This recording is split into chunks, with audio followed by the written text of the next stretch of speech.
Hello class 11 कैसे हो आप सभी। तो आज हम क्लास 11 आरडी शर्मा एक्सरसाइज 1.4 का क्वेश्चन नंबर 2 करने वाले हैं। बड़े इत्मीनान से प्यार से देखना, कंफ्यूजन दूर करेंगे। अगर आपने बेसिक्स नहीं पढ़े तो घबराने की कोई जरूरत नहीं है। State whether the following statements are true और फॉल्स। देखो सर, 1 बिलोंग्स टू 1 2 3।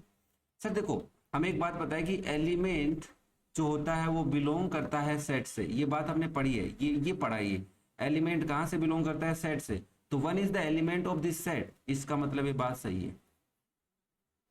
दूसरी बात, A is subset of this.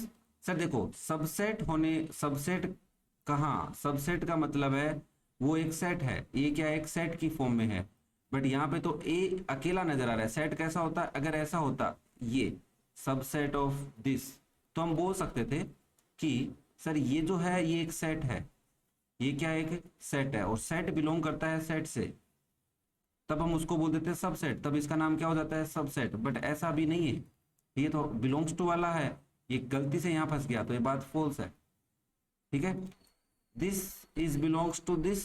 अरे सर ये बात तो सब साफ सच लग रही है। अभी तो आपने कहा, बट मैंने कहा बेटा यहाँ देख, बिलोंग्स टू लगा दिया उसने। ओहो हो, सेट कभी भी बिलोंग नहीं करता। सेट बिलोंग नहीं करता कभी भी सेट से, वो उसका सबसेट हो सकता है। एलिमेंट्स करते हैं, तो ये बात साफ साफ गलत है सर, फॉल्स। क्या बात क्लियर हुई? ये बिलोंग नहीं करता। सेट कभी भी सेट से बिलोंग नहीं करता, वो उसका सबसेट हो सकता है, जैसे मैंने यहां समझाया। एलिमेंट बिलोंग करता है, ये बात मैंने यहां पे समझाई है। बात क्लियर हो रही है? नेक्स्ट देखिए, ए बी एक सेट है। ए बी बी ए। देखो सर सीधी सी बात है, वो पूछ रहा है क्या इक्वल है। मैंने कहा देखो, कोई चीज रिपीट होती है तो उसको हम साफ साफ ऐसे लिख देते हैं, ए और बी रिपीट हो रहे हैं तो ए बी बनेगा ये।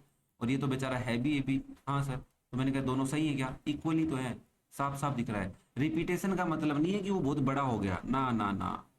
हरकतें खराब है तो वो खराब है, चाहे वो एक गलती करो चाहे 10 गलती करे, गलती गलती होती है सर। क्या बात समझ में आ रही है? भाई एक आदमी एक गलती करता है तो वो गलत हो गया। भाई एक बार तुम्हें कोई धोखा दे गया तो धोखेबाज होगा ना। वो तुम्हें 5 बार धोखा दे देगा तभी तुम समझोगे क्या? नहीं सर, एक बार में ही समझ जाएंगे। तो यही बात है। The set x such that x plus 8 is 8 is null set. Null set का मतलब क्या है? No element, no element in this set. अब हमने इसको सोल्व किया तो इसका मतलब इस सेट में कौन है? एक्स प्लस 8, 0 8 आने पे जो सॉल्यूशन आएगा, तो 8 माइनस 8 करने पे क्या आया? X is 0। तो इस सेट में कौन है? इस सेट में 0 है। It is not null set, इस सेट में एक एलिमेंट 0 है। तो बात फॉल्स। क्या है बात? फॉल्स। फिफ्थ वाली बात फॉल्स, फोर्थ वाली बात ट्रू थी। मैंने लिखना भूल जाता हूँ मैं कई बार। नेक्स्ट देखिए, क्वेश्चन नंबर 3। क्या बात है सर, जल्दी से आ गए आज तो ना। क्वेश्चन नंबर 1 तो आपने बहुत बड़ा करवाया था, हमारे को 18 मिनट ली थी। मैंने कहा देख, बात काम की थी तो टाइम लगता है ना। Decide among the following sets which are subset of the of which. कौन सा किसका सबसेट है? मैंने कहा ए है, बी है, सी है, डी है। ये क्या कर रहा है? A x such that x satisfies x square minus 8x plus 12। तो मैंने कहा ए सेट को थोड़ा सा साफ सुथरा लिखना पड़ेगा। साफ सुथरा लिखने के लिए पहले इसको सोल्व कर लेता हूं मैं, है ना। ए सेट को सोल्व कर रहा हूं मैं भाई, देख रहा हूं पहले पहले ए सेट को सोल्व करते हैं। हमें कह रहा है कि इसको जो सेटिस्फाई करेगा, तो मैंने कहा ये क्वाड्रेटिक है, और क्वाड्रेटिक के तो कितने जीरो होते हैं? 2 ही जीरो होते हैं। तो इसको सोल्व करते हैं। 8 12 आना चाहिए, तो 6 2 12 होता है। तो x square minus 6x minus 2x plus 12 is 0। X common लेंगे, एक्स माइनस 6 आएगा, माइनस 2 कॉमन लोगे, एक्स माइनस 6 आएगा, that is equal to 0। X minus 6 common लोगे, एक्स माइनस 2 कॉमन आ जाएगा, 0। एक्स की वैल्यू 6 होगी और एक्स की वैल्यू 2 होगी। तो ए सेट में कौन कौन है? 2,6 है। उसने कहा सबसेट पूछा है। बी सेट कौन है? बी सेट 2 4 6 है। तो मुझे एक बात बताओ, क्या मैं ऐसे लिख सकता हूँ 2 6 ए में है, 2 6 बी में है? तो ए है वो बी का सबसेट है। ए में बी के एलिमेंट है तो ए बी का सबसेट है। और इसको मैं प्रॉपर सबसेट बोल सकता हूँ कि बाबा तुमने क्वेश्चन नंबर 1 देखा तो तुम्हें पक्का पता होगा कि प्रॉपर बोल सकते हो। क्यों बोल सकते हैं प्रॉपर? क्योंकि ए में बी के एलिमेंट तो हैं बट सारे नहीं हैं, इसलिए ए प्रॉपर सबसेट है। ठीक है। सी सेट है, सी में कौन कौन है? 2 4 6 8 डॉट डॉट डॉट। तो मैं इसे बोल सकता हूँ कि इसके अंदर पॉजिटिव इवन नंबर्स हैं। हाँ, तो मैं इसे बोल सकता हूँ B is subset of C and A also subset of C. क्योंकि ए में तो वो कौन नंबर है? ए में कौन है? ए में इवन नंबर ही है। हाँ सर। डी में 6 है, तो इसका मतलब डी भी क्या है? सबसेट है सी का। बट बात यहाँ पे खत्म नहीं हो रही, बात यहाँ पे खत्म नहीं हो रही। अब जो बात समझा रहा हूँ उसको ध्यान से देखना। सर जो 6 है वो ए में भी है, तो डी है वो ए का सबसेट है सबसे छोटा, फिर ए बी का सबसेट है तो ये डी बी का भी हो गया, और बी सी का सबसेट है, तो ये सब आपस में सबसेट है, ऐसे लिखना पड़ेगा। भाई डी के एलिमेंट ए में है, ए के एलिमेंट बी में है, बी के एलिमेंट सी में है, तो सब आपस में सबसेट हो गए। तो सबसे बड़ा सेट सी, उससे छोटा बी, बी से छोटा ए, ए से छोटा डी, तो सबसे छोटे को पहले लिख दो, D A B C. Okay, clear हो रहा है। नेक्स्ट देखिए क्वेश्चन नंबर 4 आपकी नजरों के सामने हाजिर होते हुए। बहुत सारे पार्ट है तो आराम से करेंगे। Which of the following statements are correct, write a correct form of each of the incorrect statement. ये ऑफ अंदर चला गया, क्या कह रहा है, इनकरेक्ट स्टेटमेंट को करेक्ट करके दिखाइए। हमने कहा देखो ए इज सबसेट ऑफ बी, गलत बात, सबसे बड़ी बात गलत, क्योंकि हमने अभी पढ़ा कि एलिमेंट कभी भी सबसेट नहीं हो सकता, और ए यहाँ पे एलिमेंट है, तो अगर तुम इसको ऐसे लिख दो, ऐसे लिख दो, तब हम बोल सकते हैं ये सही है। बट अगर हम कोई और नहीं करें तो इस साइन को चेंज करना चाहो तो तुम ऐसे लिख सकते हो, A belongs to A B C. दोनों बातें सही है, तुम अगर कर्ली ब्रैकेट में डाल दोगे तब भी सही है, और ऐसे डाल दोगे तब भी सही है। ठीक है, आंसर ये है पीछे। Now A belongs to this, sir देखो बात सीधी सी, आपने अभी कहा था ये सेट है, तो हम या तो इसको ऐसे लिखेंगे, ए है वो सबसेट है ए बी सी का, इस तरीके से, या फिर हम अगर कुछ और लिखना चाहें तो ऐसे लिख सकते हैं, A belongs to A B C.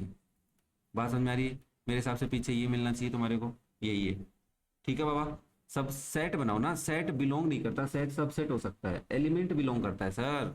Next third part, A belongs two is this, sir आपने कहा एलिमेंट करता है, तो यहाँ पे ए अंदर है, मैंने कहा ए सेट की फॉर्म में अंदर है, तो यहाँ पे तुम्हें लगाना पड़ेगा कि sir A doesn't belongs to लगा दो, या तो क्रॉस कर दो, या फिर इसको सेट बना दो, तो ए को सेट बना दिया। अब देखो ये ऐसे का ऐसा इसके अंदर दिख रहा है ना, हाँ, नाउ इट इज सबसेट या बिलोंग्स टू।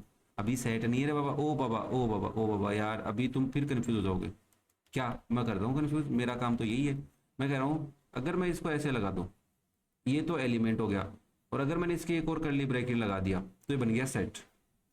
ये एक एलिमेंट है, देखो इसके अंदर एक एलिमेंट है, एलिमेंट के कर्ली ब्रैकेट लगाते ही सबसेट हो गया वो। अब तुम लिख सकते हो it is subset of A and B. क्या बात क्लियर हो रही है बाबा? ठीक है, this is subset of this. अरे सर ये तो सही है, इसको क्यों गलत कर रहे हो सर? मैंने कहा नहीं रे बाबा, अभी तो समझाया तुम्हें। अरे हाँ सर अभी समझाया आपने, इसको ये एलिमेंट है, सेट बनाने के लिए ऐसा करना पड़ेगा। Now it is subset of A. अगर जिस बच्चे ने बात पढ़ ली, आराम से समझ ली है ना, जितने मेरे वीडियो देख लो ना, तो तुम्हें मैं कह रहा हूँ एनसीईआरटी तो बहुत अच्छी लगेगी, बहुत प्यारी लगेगी।